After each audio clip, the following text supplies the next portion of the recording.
Ambulance service. Is the patient breathing? We're back on the front line, Whistle up, here to mobilise. following Scotland's paramedics. Top floor fire in a block of 4. Got an 80-year-old female who's fallen outside. He's been stabbed. Is the attacker still nearby? I need you to say the word now every time her chest rises. Every day, they save lives. Hi there. We're the first people that people see when life can get quite desperate. You're okay, you're not going to fall? You sure? 100%. And every day, they face new challenges. Oh, they were going in with shields. We're expected to dip into everything: mental health, trauma, medical. But now we're being stretched even further. Unbelievable. Listen, I can understand you without swearing. I laugh in the face of danger. Sometimes you're seeing people at their absolute worst. You're fine. You're fine. Listen, you're in safe hands now, all right? At the end of every shift, I can go home knowing that I've made a bit of a difference.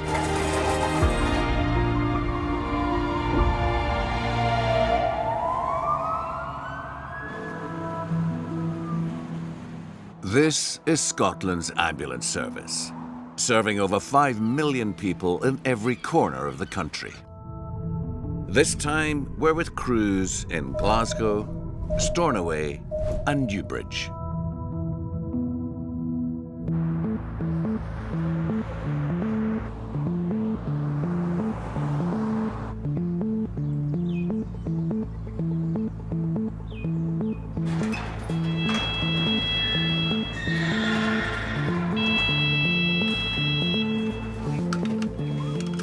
Lee and Ryan are on their way to a road traffic collision in the village of Polmont, near Falkirk. What did the text message say? Tell you now. 2 children and 4 adults. I think when it came through as an RTC, because I know the area, I was thinking, this isn't a fast road, it can't be up too much. So is it? And I think we had that discussion on the way to it. So we'll come off here. They can and they come off here. Aye, then they get him. Other ambulances are also heading to the same incident. But he never realised there was another one behind him. That's the only thing with driving like a convoy, isn't it? I know. They let one by and then they don't realise. It looks quite smart Aye, it's to cool look to at, see, aye. but it's quite dangerous. This is where I grew up. You have lots of memories coming back here. Aye. That was a local park. Used to go sledging up there when it was snowing. And but I took Rory Ryle up there a couple of years ago when we had quite a lot of snow. God, this is memories. Clear. Oh, a lot of blue lights up here. This is it.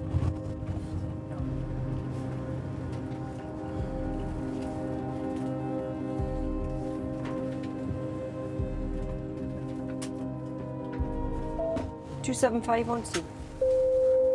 I thought it was somebody lying on the floor there, but it's a tyre. Oh. So the RTC was actually in a street near where I grew up, so I knew it had to be a relatively low speed crash. It wouldn't be total carnage.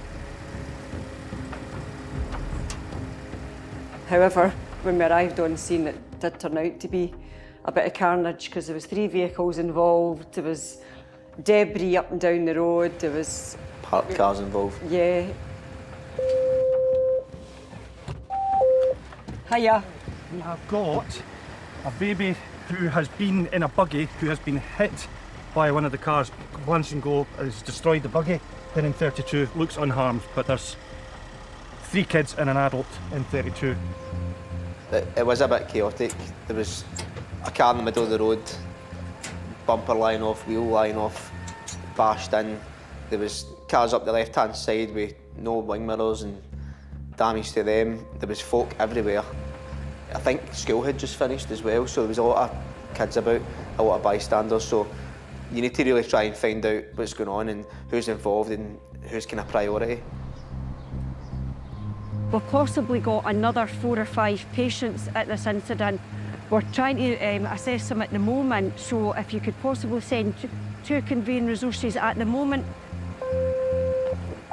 Can you send red at the moment? I've got one person with a really low blood sugar, and I've currently got a child in a buggy, then the buggy's been hit. My colleagues are currently assessing name. I will give you a shout with an update once I know their condition. I'll get them headed ASAP, an update over the top, over. Cheers, thank you.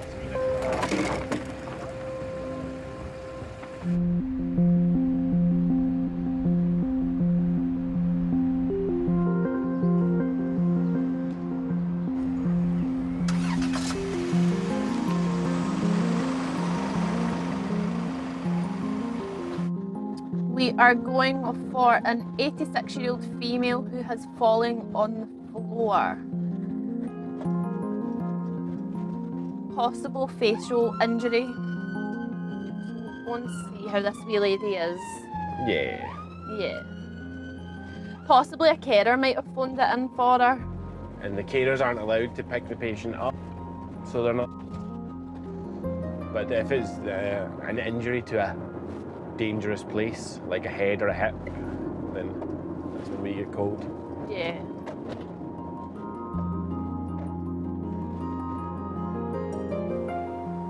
Glasgow's not a big, massive area. It's all quite compact. So we're always 10 minutes away from a hospital. There's a lot of trauma, a lot of RTCs, probably different types of RTCs than you get in the country. We get a lot of people versus cars versus pedestrians. We get a lot of alcohol, a lot of drugs, a lot of misuse of things. I think that's everywhere, but I think we're probably the tip of the spear to be. Oh look, there's an ambulance passing an ambulance. Oh, there we stand by, look. Give a wee toot, shall we? A wee toot.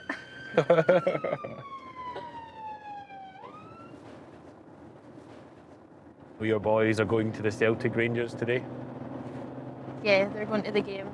Are you not concerned for them?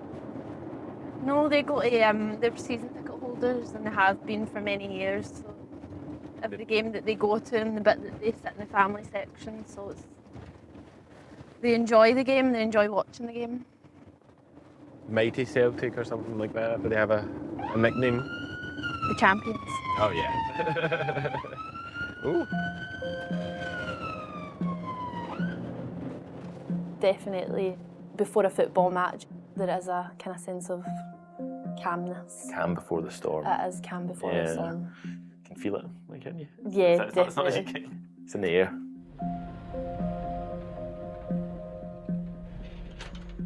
Definitely, I would say the majority of calls that we get for older people that are non-health related is falls that then impact the patient's mobility, or they feel a wee bit more vulnerable. Hi.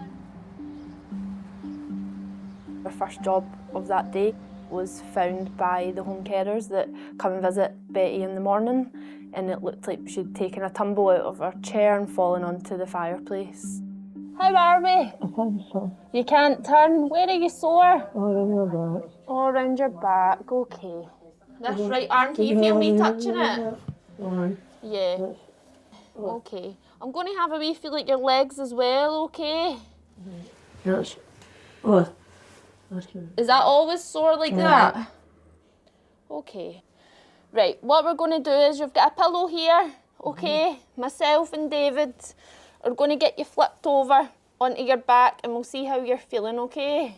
I'm going to hold your head. Move this arm out a wee bit, okay? Okay. 1, 2, 3. Oh.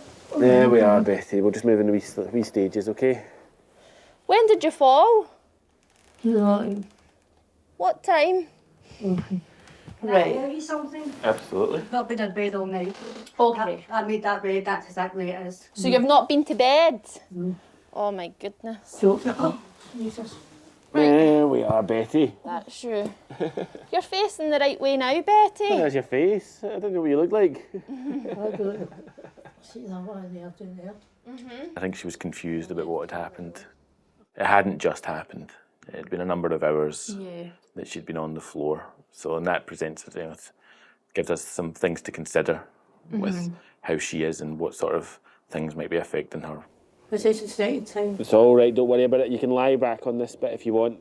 You're okay, you're not going to fall. You sure? 100%. There you go. Is that better? Aye. Just leave your hand here the now. Okay? And we'll get that strapped up. Lying on the floor all night, feeling helpless, not able to do anything. That can obviously play a part in anxiety. It can also play an effect on your physical health as well. If you're struggling to move, you could be rigid up as well, stiffen up as well. Could potentially do yourself more damage if you're trying to get up and things like that. So there's a lot of things that we would need to consider. I'm going to take a wee drop of blood, okay? So she'll just give her face a wee bit of a knock there. Dracula, that's what I was saying. We only drink it. And I see you've got some over there, but I only drink it fresh. So I'll need to get if the patient's up for it, I like to provide a wee bit of humour. You do. To most. Well, if they're up for it. You can tell if a patient needs a wee bit, you can do a wee bit of probing and try and get a laugh out of it. Bend in the middle for us. Oh, there she is. Oh, it's sore. Yeah, you'll be stiff, Betty. Right, you hold this hand. How does that feel? A wee bit better. A wee bit better? Oh, I got a fight then. Oh, Will we get you onto the couch? no. No? 50 you're lying good. We can't leave you lying here all day. I know, We've been lying here all night. We'd get fired. It looked like she'd given herself quite a knock to her cheekbone, her eye and her forehead. All this is quite concerning. We'll go on 3. 1, 2. Because we need to establish, is this all a result of the fall? We'll do a wee twirl. David. Oh, no. I'll lead, okay? Oh, I'm going to fall. You're all right. So I think Betty had fallen before in the past, but I think she was with someone when she fell, and it wasn't that long. So falling overnight and lying on the ground, not able to get yourself up. If you think about your future, what does that mean for you staying in your own home? What does that mean for, going forward, for what sort of care that she would have to have? Does she need to go into a home? Does she need to have a family member check in on her more often? Nice and tall for me, perfect. And we're just going to shift round. David's got you at the back. Oh, good. Bum on the bed, that's it. There we go. You did it. I'll see you too. Right, so David's going to hold you at the back. She would need to go to hospital as a place of safety. She wouldn't have been able to stay in her home in the condition that she was. She was all cut and bleeding and stiff and sore and things like that. So she needed a wee bit of TLC. And as the carers, have it always been the kind of 4 times a day? It's just started. Has it just started? Aye. So it's... She's quite independent beforehand? Aye, oh aye. She was good, a classic Glasgow wee old woman, I think, independent, stubborn, and able to give it as good as she takes it.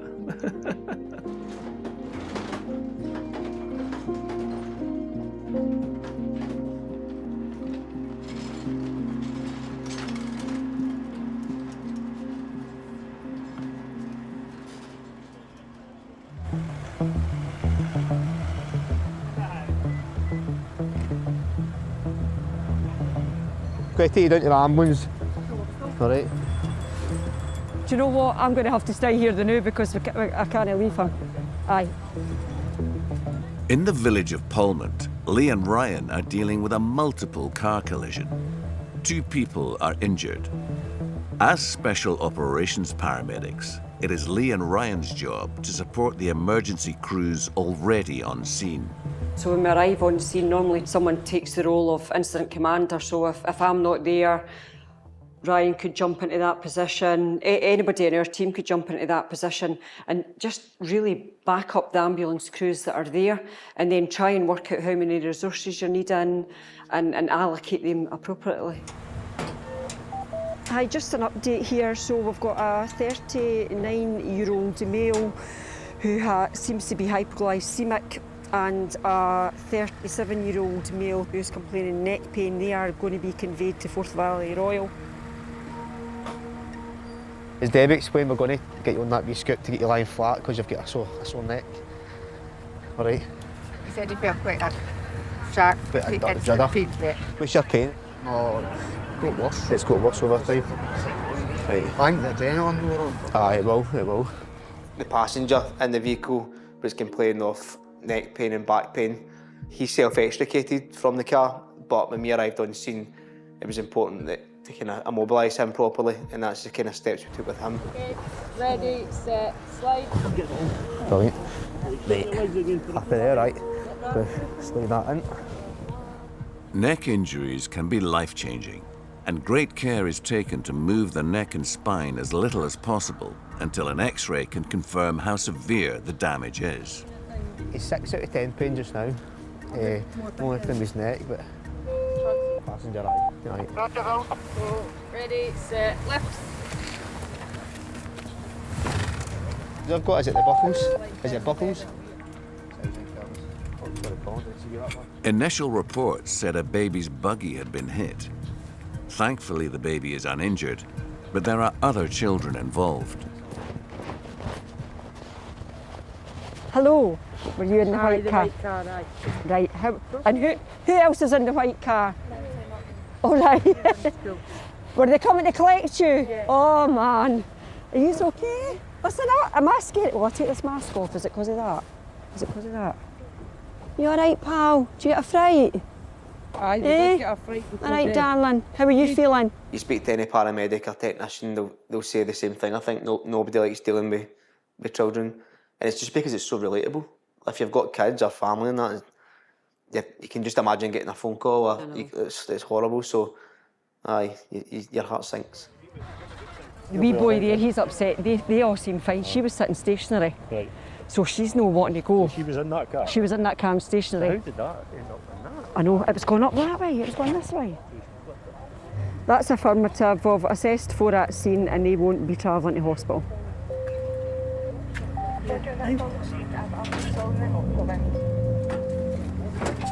Roger, we'll just get packed up and then we will clear.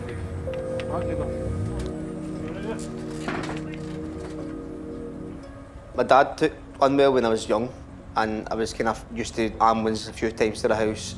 I seen the way the guys were with him and the way they treated him. It was a big reason why I joined, actually. My dad actually died just before I applied, so it kind of just made sense. It flowed well, and it was a good wee indication just to go for it. He'd have probably wanted that as well. I joined ambulance service 28 years ago. When it was horse and cart. I can't imagine actually doing anything different now because I've done it for that long. I don't think I'd be able to do an office job or a normal job as such. I don't think I could. I can't see myself doing anything else. No.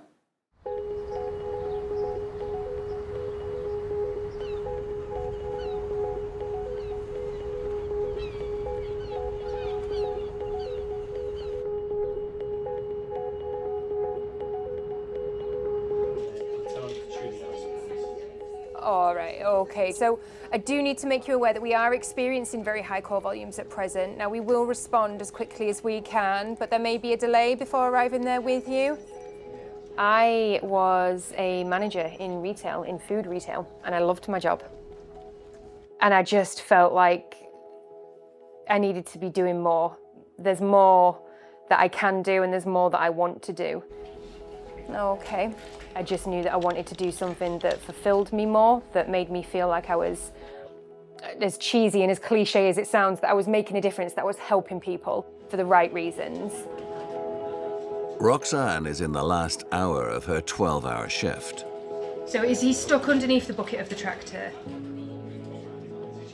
I think particularly in the Highlands, with it being so rural, we get a lot of accidents, rural accidents, farming, agricultural.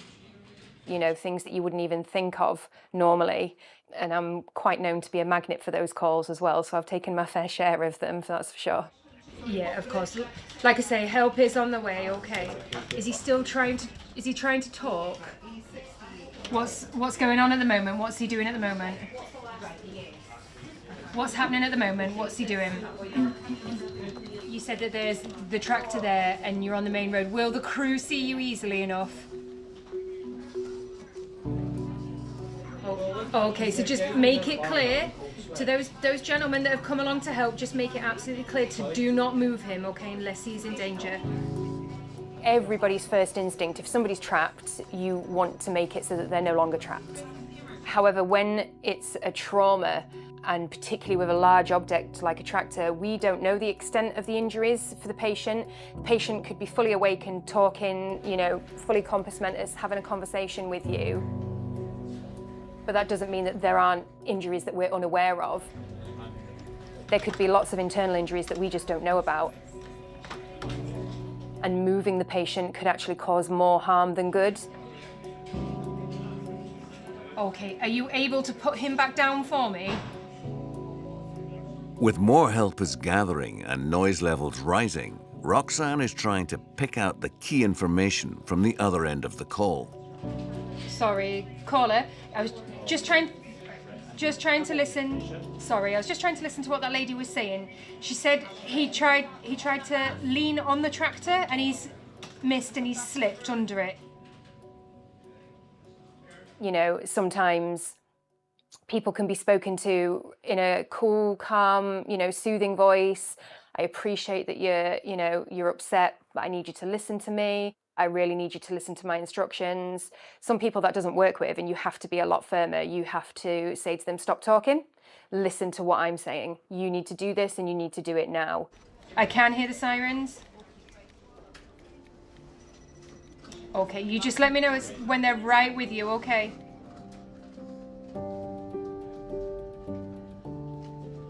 How's he doing? I absolutely feel like I'm helping people. Do I feel like I can be doing more? Absolutely, but who doesn't? Am I glad I'm here? Am I glad I did it? Absolutely, I wouldn't change it for the world. Right, oh. All right, no problem. I will leave you with the crew, okay? You're more than welcome. You take care now. Thank you, bye-bye.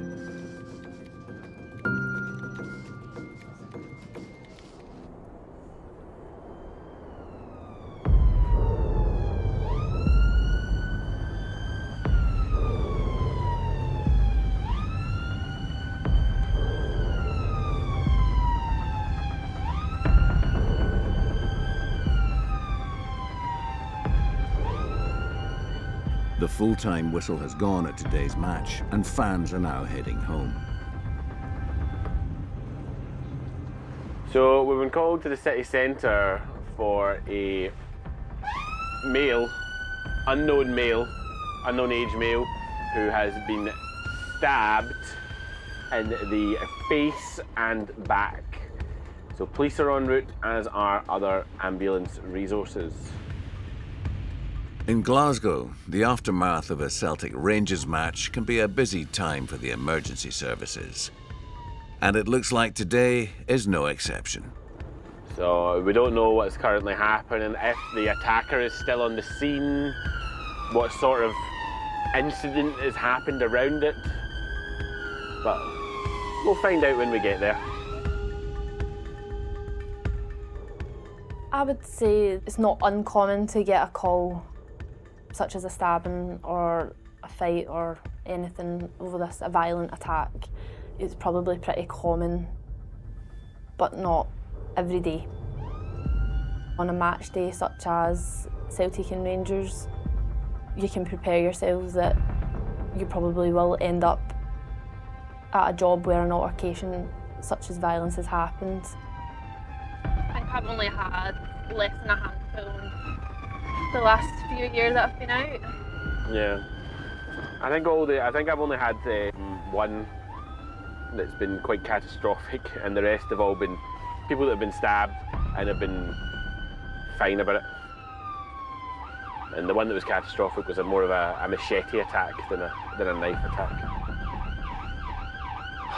I laugh in the face of danger. That's not true. The police will probably already be there. Yeah. I feel safe. Yes. Quite a lot of people get stabbed in like the legs or the arms or the butt for some reason. I get quite a lot of people stabbed. Slashings. Oh, some slashings as well. Excuse me.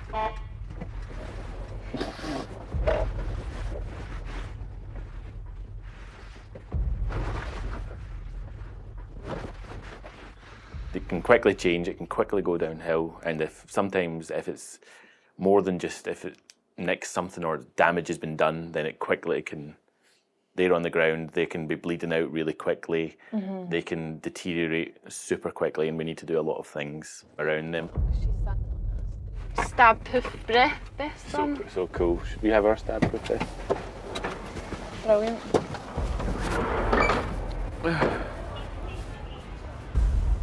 As well as police, Special Operations paramedics Brian and Paul are already on scene. I'm alright, how are you? We were surrounded by everybody else wearing body armour, weren't they? Yeah, Apart from us. I think that was a joke between me and David, that we were the only ones without stab-proof vests on. And we were the ones that took them. And we were the only ones that took them, and we were the only ones in the middle of it all. Yeah. Which is quite common. Yeah. Hi, I'm David. How's it going? Hey, we'll be in the back of this ambulance to get cleaned up properly. Aye, let's go. He'd been stabbed in the trunk. Then, he could have hit something potentially very important on the inside. So we still, even though he was acting normal, we still had to take it seriously. With the patient calm and stable, Bernie and David take him to Glasgow's Queen Elizabeth Hospital. We'd let the Queen Elizabeth know that we were coming in with a person that had been stabbed in the trunk, and they take that very seriously as well. They had everybody waiting, so there was surgeons and consultants and things like that waiting for us in resus. In Glasgow, football-related violence adds yet more pressure to a service that is already stretched. Elsewhere in the city, Chelsea and Chris are having a busy day. So we're off to Pollock now for a 62-year-old who has fallen, cut his head and arm. He's had some sort of dizzy turn. Okay. So on the other side of the city, and it's already been in for an hour and 20 minutes, so probably quite a few jobs waiting for crews. It's quite a common thing now that calls wait for an extended period of time. I mean, sometimes it is concerning, because you can see that a call's been in for, 2, 3, 4 hours, and if it's been a fall, then they have potentially internal injuries or fractures, or they're lying in one position and can't move. Unfortunately, sometimes there's a higher demand, which is just kind of unmanageable. Lovely sunny day. Hi there, ambulance. Tap. The patient, Martin, is being supported by his daughter and his wife, Shirley. Yes, she's been waiting a wee while for us. It's not actually been that long. About 2 hours. I like how people say it's 2 hours is not that bad. What's happened today then? He fell. Reading between the lines, he's took a dizzy turn. Right. The carer was in the kitchen. Right. And he went to the toilet, and he fell coming in there. Was the carer in? The carer was in the kitchen, so he just heard thud, and he was lying in the ground. His dizzy turns, is that quite a common occurrence? No, this is the first. He's had his stroke nearly 10 years ago. He's left him right-sided weakness and no speech. Okay. Well, she's your chart, Martin. I'm going to do your checks, okay? See that? Looks like a wee nasty cut you've gave yourself. He's got his hands all cut and all. This is comforter. And here? Aye. No, it's no sore at all. It was quite a difficult call again because the patient had had a previous stroke which had left him with a weakness, so his mobility wasn't that good, and he had problems with his speech which kind of limited his communication. I thought you said your legs sore. your ankle when you're standing on it? The speech problems that Martin had makes it difficult to get a kind of first-hand account on his past medical history. But thankfully, him and his wife had a lovely bit of communication between them, and that she basically translated everything that he was able to put across to her. If he was alone, we would have really struggled to communicate. Any other medical conditions? He's diabetic. He's got a high blood pressure. Right. He's cholesterol. Right. Takes seizures. He's not had a seizure in over a long time. about 2.5 years. Right. It looks like you've got off lucky this time, you know, and hopefully you've not broken any bones in that leg. But your face, it looks nasty, but it looks like it will heal. Was it a seizure? No. He says it was a... Definitely just a dizzy turn. A dizzy turn. So with these dizzy turns, because that's a new thing for you and it's not happened, I think going down to the hospital is probably the best bet. But once we do all these wee checks, I'll do an ECG, have a proper look at your heart as well, and then I'll try and stand you up because I want to see what your blood pressure and things like that does, okay? Right, here we go then. 1, 2, 3. Does that feel dizzy?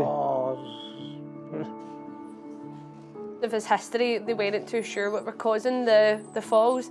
He does have reduced mobility normally, and his family advised that this was becoming more common. So we took him in for a full assessment at the hospital. You know, we couldn't really rule out if he'd potentially had another stroke and that's affecting his mobility, or if there was something else that was affecting his mobility. What, a minute or two, Chris, will it go? So we're just taking him in and we'll get him a check at the hospital, probably get a wee scan and things done just to make sure that there's nothing kind of untoward or anything that's caused it. Just another couple of bumps coming back out onto this ramp, okay? Oh, sure, if you want something. Right.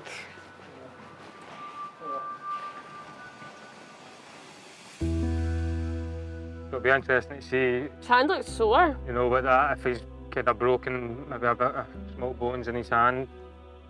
And foot as well. Quite a complicated patient and had quite a lot of medical conditions going on. It was good that his wife could, kind of communicate for him. Being she was like telepathic.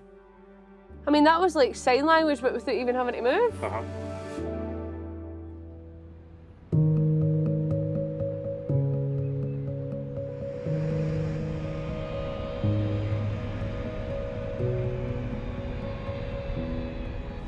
Orange response bag is number 6. Yellow response bag is number 5. Red response bag I've got here is number 1. Syringe drivers I've got in here. I've got 1, 3 and 5. Yellow drug bag I've packed also in here. That's also number 6. Okay. Stevie Lee is a paramedic on the Scottish Ambulance Service's fixed-wing aircraft. Its role is to transport patients from rural and remote locations back to centres of excellence for treatments. If you have a heart attack in Stornoway, you don't have easy access to the cardiac services. That puts you at a disadvantage. And it also means that these communities can continue to grow because you've got this equality right across the country. We're all good? Good to go. Today, Stevie and his team are heading to Stornoway on the Isle of Lewis. From there, they will transport their patient to Rigmore Hospital in Inverness. A total journey of 282 miles. And we go to Stornoway quite a lot. 90% of the time, it's what we call air ambulance transfers. Will be myself, ambulance paramedic, 2 pilots, just another ambulance. It's just got wings on it. Right, doors closed and checked. Jamal, how you doing? It's Stephen. Aye, we're going to go. We'll be 50 minutes, 50 minutes to Stornoway, mate. Excellent, thanks very much. Speak to you soon. Cheers, bye-bye.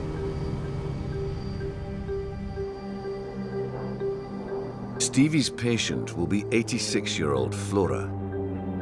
It's a cardiology problem. It's a problem with her heart, and the cardiologists are the guys she needs to see. Cardiac specialists are in Regmore and Inverness, so she had to go and see them.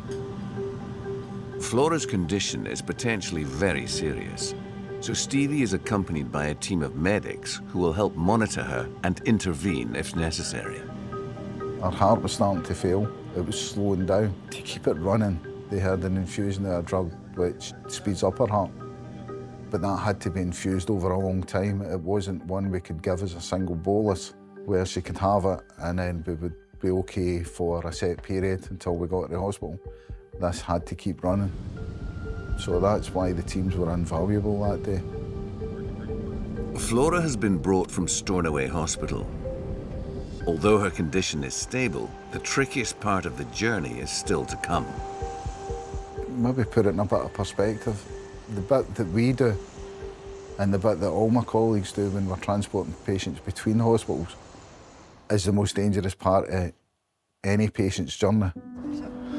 Happy? Yeah, happy. Going down. If they're in hospital, even if it's not the most suitable hospital for that patient, there's lots of people and lots of expertise that are available. Straight there, Once we get up into the air, there is the 3 people on the back of that aircraft. We have limited space to work, we have limited drugs that we carry. We carry the essentials that we think we're going to need. So there's always that worry that there's something unknown going to happen. Right. Is everybody happy? Yes. Is there anything you need? Islanders of a certain vintage, a lot of them don't want to leave the island. It's where they were born, where they've lived their whole lives, where they've had their families. And I don't know if there's a bit of, if I leave the island, I might not come back and not be here when the end comes.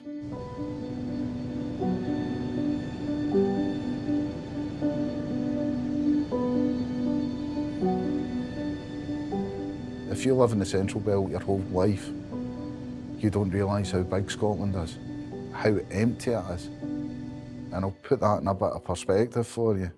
If we fly to Sumborough from Glasgow, it takes us an hour and 10 minutes. If we fly to Luton, which is just north of London, that takes us an hour and 20 minutes. That's how big Scotland is. And if you fly across at night, and it's a clear night, there's no many lights on as you fly across the country. It's just an amazing place. 1,600 miles, beautiful. Okay for the door? Yeah. Clear. Flora will go to Regmore Hospital in Inverness for life-saving treatment. And it's always a relief when you get to the other end and the patient gets off and goes on their way. Stevie and the crew still have one more flight to take. Home to Glasgow. I started patient transport and I wanted to go accident emergency. And one of the reasons I wanted to go accident emergency is I wanted to fly in the plane. And I've been here 6 years. I say it to everybody, this is the best job in the service. Absolutely the best job in the service. I love what I do. I've got a plane that flies me across Scotland. And days like today, it's beautiful. I've seen some amazing things and I've been able to meet so many interesting people. I just can't quantify how good this job is.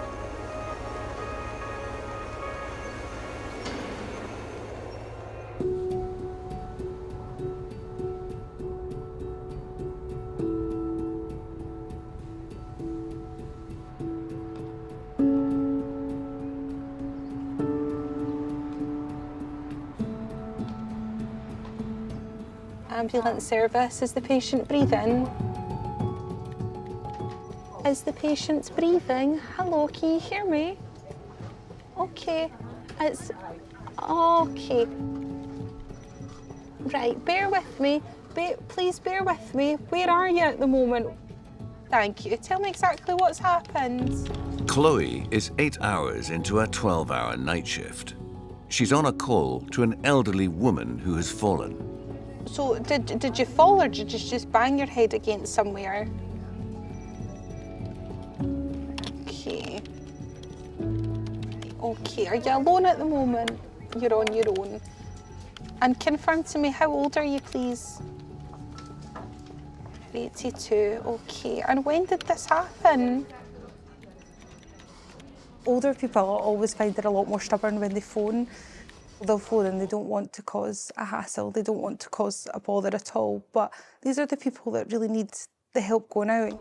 I know, we'll get someone to come and check you over. Now, just to confirm to me, is there any serious bleeding?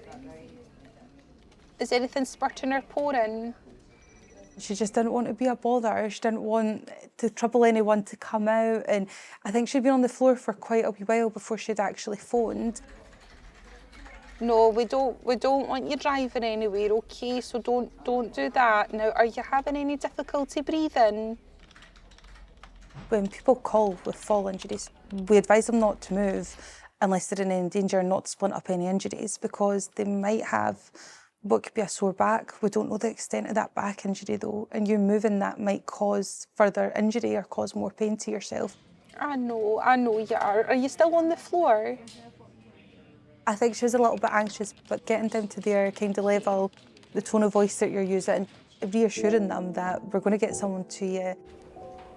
Oh, okay. Well, I'm organising help for you now, so just stay on the line. I'll tell you exactly what to do next, okay? Now, once you've opened the door for me, just don't move unless you're in any danger and don't splint any injuries, okay?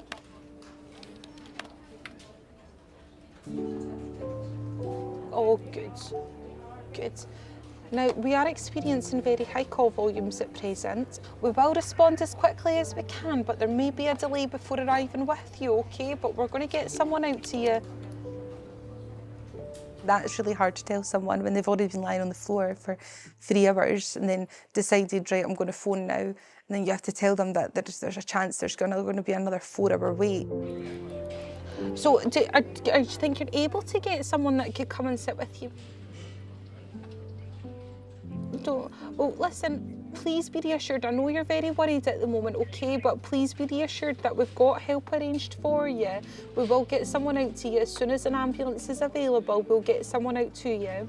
I just don't get to see where they're dispatched from. I'm afraid we cover the whole of Scotland. So, like I said, I just don't get to see where they're dispatched from. So I can't tell people when an ambulance will arrive. I can only give them an estimate. If a higher priority comes in and that crew's en route to an emergency and they're the closest resource, they will get stood down to go there, depending on what they're already attending to. So we just never ever tell them when someone's going to be there, because it just might not be the correct information that we're passing through either. I do need to hang up now to take another call, but I need you to be reassured. We've got help arranged for you and someone will be with you as quickly as they can. Now, I've got your number here on the screen in case we need to get in touch with you. But before I let you go, if you get worse in any way at all, call us back immediately for further instructions, okay? And we'll get someone out to you as quickly as we can. All right, you take care now. Bye-bye. You're welcome. Bye-bye. Bye. Oh, bless her. Bless her. And that one, I just find that they ones really, they really touch my heart a wee bit, because I always think they don't want to be a nuisance, they don't want to cause any bother. And these people, they generally need a lot of help. She was really sweet. She had a bit of a fall. She thought she had another step on her stairs and missed the step and had a wee trip, and she had said that she was in her panic. The carpet was covered in blood, but she was more important than the carpet, I think. You just empathise with people and you just put yourself in their situation. If that was my gran that was lying there, how would I want her to be spoken to on the phone? How would I want someone to make her feel in that time of need as well? Yeah, just always empathise with people and Put yourself in their shoes.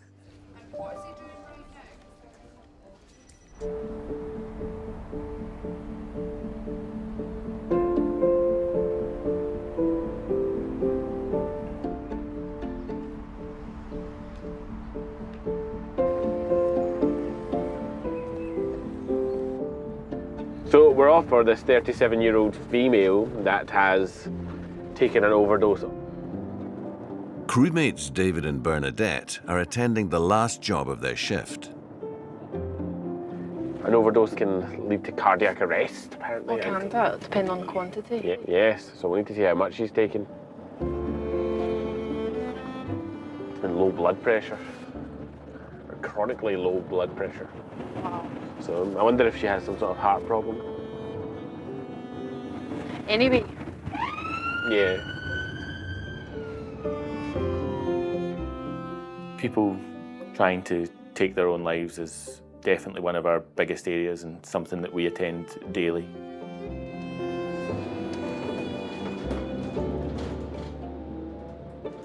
We're unsure of how much she's taken or really what else is going on, as the boyfriend went to a nearby pub to borrow the phone of the landlord to phone an ambulance. So, all a bit vague, but we'll find out when we're there.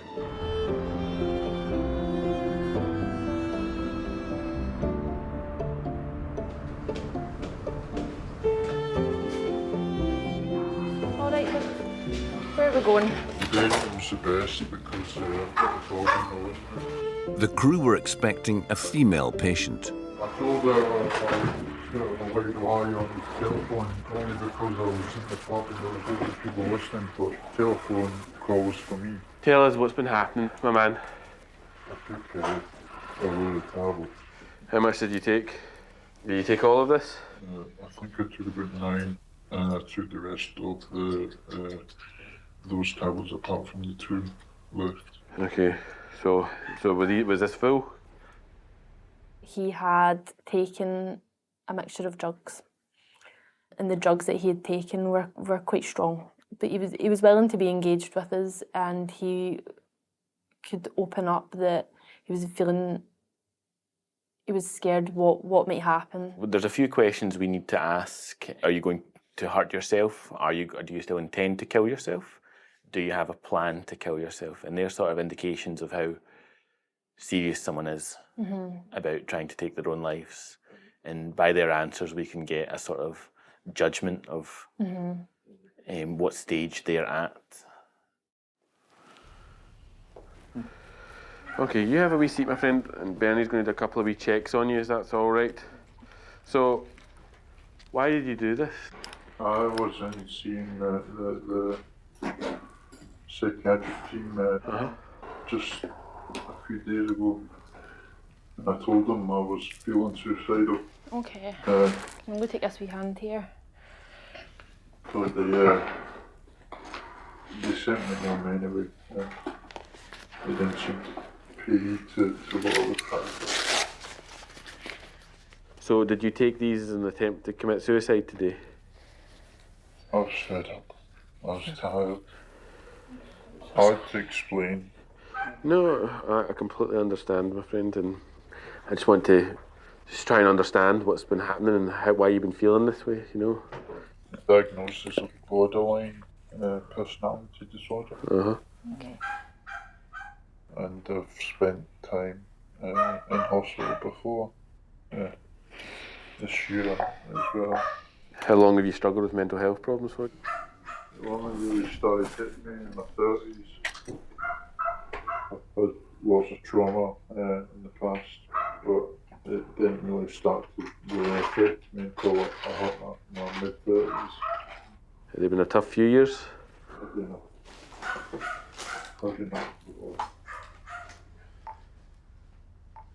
And so today was an attempt to commit suicide? The problem is when you take things like pills, is that you've got that waiting time where you end up regretting things.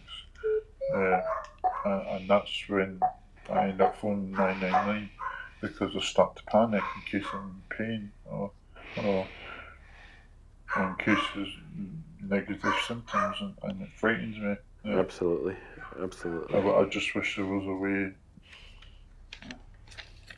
That's the only way I can see, see things going.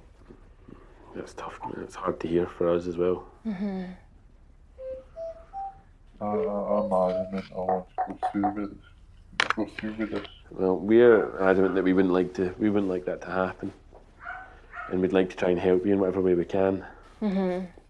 He had already taken what could potentially be a lethal overdose, or it was definitely within the range of toxicity levels, and he was concerned that the way he'd chosen to die would be painful for him, and he didn't want to die in pain.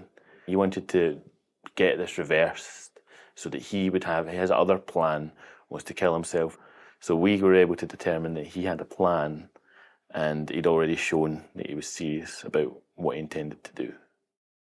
Empathy is a massive part of the job as a paramedic. There's never any judgment on our part of people's needs or the way that people live. I think that we're not there to judge people, as we're just there to give them guidance and support and to kind of treat any health matters to the best of our ability.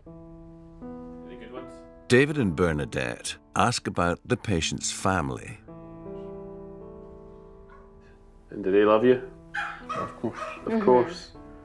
And do you think they would need to see you as well in this world? To be honest, I see them so few, so rarely that I don't know if it would make any difference. I think if we were to ask them, I think they would say something else. And I think they'd be keen to see you more. Have you reached out to anybody? Any of your family or friends? No. That's the hardest thing, isn't it? That's the hardest part, isn't it? They have their own families and their own issues to deal with. So see if any of them had an issue and they came to you, would you have time for them? Of course, I would try, yeah. Yeah, and they would do the same for you. I'm sure of it. I can tell by the way you are, you seem like a nice man. And you've got care and love for people. Is that fair? And even just to get them to talk about their issues and open up about their issues can be huge. I think I've had lots, and maybe you as well have had lots of people say, this is the first time I've ever told people this, or this is the first time I've ever said this, or something that they've been holding in for a long time. Yeah. Hello! Hello, Gert, look who he goes to. Oh, hello, look who he came to immediately. He didn't come to us. He wants his daddy. Let's see all the dogs. Wee Jackawawa. Hello, gorgeous. I'll see you in a second. One of the things that we were using with the dog as well, we were kind of using it as a hook for him. Yeah, because he loved the dog. So what would happen to the dog? The dog would miss you. If you died, what would happen? They will miss you, and that sort of brings them back. Realizes other people into reality. Yeah, I think we had a wee disagreement, didn't we? I can't believe you're bringing that up. Well, sometimes we disagree on like what like I would go for a hook, not say a hook is to bring them back, something to make them cling to this sort of life, and I was going down the path of family, and Benny wanted to stick with the dog.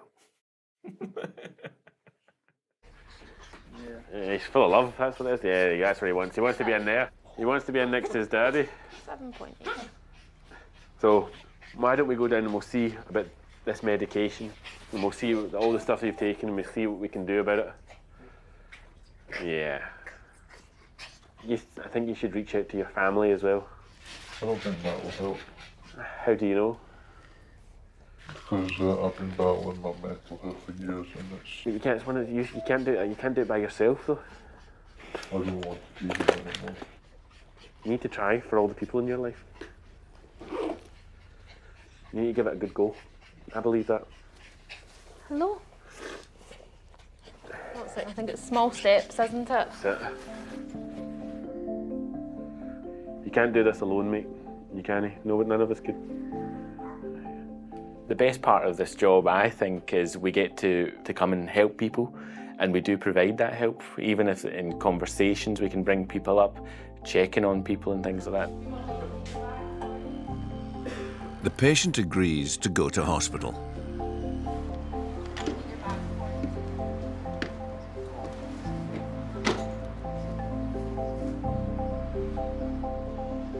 How are you feeling now? I think that sometimes the anonymity that we have is good. You know, we can say to them, we're just two people, you'll never see us again. Why don't you try and say what you're holding in? Why don't you try and say it out just into the, it's almost into the air? And that does seem to, it's a tool for me anyway. Mental health is part of every job that we attend to, I would say. I think the more you do the job, the more you become aware of how much it affects so many people in day-to-day life. And again, it's a very overstretched part of the NHS. At A&E, the patient's blood will be checked to make sure there is no permanent damage from his overdose today. Then he will be reconnected with mental health services.